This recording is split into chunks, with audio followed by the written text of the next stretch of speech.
Assalamualaikum warahmatullahi wabarakatuh.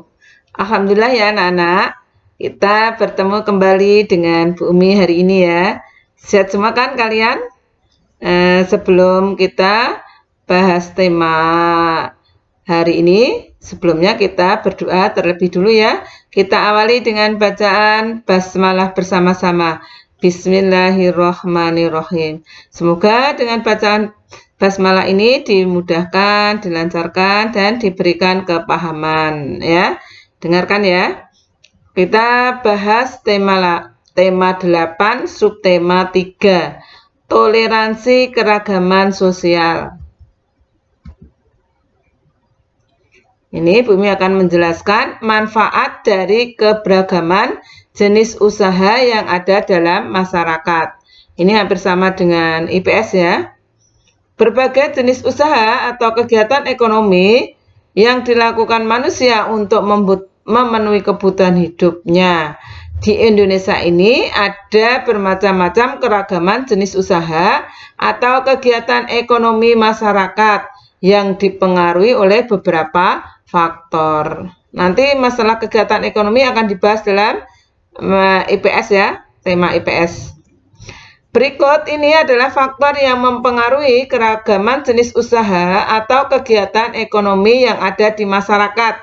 Kemarin sudah kita bahas ya. Yang pertama, kondisi geografis Indonesia yang beragam. Yang kedua, penyebaran sumber daya alam yang tidak merata. Dan yang ketiga, kebutuhan masyarakat dalam kehidupan sehari-harinya. Keragaman jenis usaha yang ada di Indonesia ini memberikan manfaat bagi masyarakatnya karena setiap daerah dapat saling melengkapi kebutuhan masing-masing. Adapun perbedaan jenis usaha ini mendorong masyarakat untuk dapat saling bekerja sama sehingga dapat memberikan keuntungan banyak pihak. Contoh sekarang keberagaman jenis usaha. Petani ya, memproduksi kapas yang ada di gambar itu ya sebagai bahan pembuatan kain. Dari kapas kemudian diolah menjadi pakaian. Terus dari pakaian di dalam pabrik diolah menjadi baju sehingga memenuhi kebutuhan sandang masyarakat. Ini nanti lebih jelasnya dibahas dalam IPS, produksi, konsumsi, dan distributor ya. Ketiga gambar ini menunjukkan bahwa jenis usaha yang dilakukan oleh masyarakat dapat saling berhubungan dan saling menguntungkan. Hubungan saling menguntungkan itu membuat masyarakat saling bergantung satu sama lain. Ingat ya, manusia adalah makhluk sosial yang tidak dapat hidup tanpa bantuan orang lain. Oleh sebab itu, keberagaman menjadi faktor yang dapat mempersatukan masyarakat yang ada di dalamnya.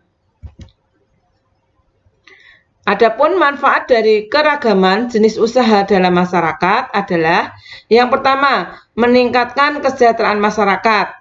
Yang kedua, mempercepat proses pertumbuhan ekonomi. Yang ketiga, tersedianya semua kebutuhan barang dan jasa. Keempat, terciptanya lapangan kerja baru untuk masyarakat.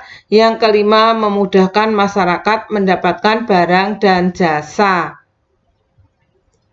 Adapun sikap yang perlu kita lakukan untuk menghargai usaha atau pekerjaan orang lain, yaitu membayar ongkos angkutan umum sesuai aturan yang berlaku. Yang kedua, membayar upah pegawai tepat waktu. Yang ketiga, memberikan penghargaan atas pekerjaan atau usaha orang lain dengan mengucapkan pujian atau terima kasih. Yang keempat, melakukan persaingan secara sehat dengan memberikan kesempatan dan kepercayaan kepada orang lain. Sekarang kesadaran untuk menghargai keberagaman sosial budaya yang ada di Indonesia. Keberagaman sosial budaya yang ada di Indonesia itu menjadikan ciri khas dan kekayaan bangsa yang harus kita jaga bersama-sama demi persatuan dan kesatuan bangsa Indonesia. Adapun manfaatnya, dari sikap mengembangkan dan saling memahami dan menghargai dalam masyarakat yang beragam itu adalah yang pertama, menghindari perselisihan antar suku bangsa. Yang kedua, mewujudkan kerukunan dan persatuan di antara sesama bangsa Indonesia. Yang ketiga, menumbuhkan rasa cinta pada tanah air. Yang keempat, menjadi modal untuk keberhasilan pembangunan negara. Ya. Yang terakhir adalah uniknya keragaman budaya Indonesia dalam Festival Kuwung 2016. Ini kamu bisa baca untuk lebih lengkapnya adalah di buku paket tematik tema 8 halaman 132 dan 134. Ini terjadi di daerah Banyuwangi ya. Dan festival ini pada tahun 2016. Yang intinya itu untuk keharmonisan hidup masyarakat Banyuwangi yang terdiri dari berbagai etnis dan latar belakang budaya ya, karena di Banyuwangi ini terdiri beragam etnis ya, sukunya ada suku Jawa, suku Osing yang kemarin ada soal ya, terkenal di Banyuwanginya adalah membuat batik ya, dan suku Bali dan etnis Madura dan etnis Tionghoa ya. Ini untuk keharmonisan masyarakat yang ada di Banyuwangi. Lebih jelasnya bisa kamu buka dan baca buku paket tema 8 halaman 132 sampai 134.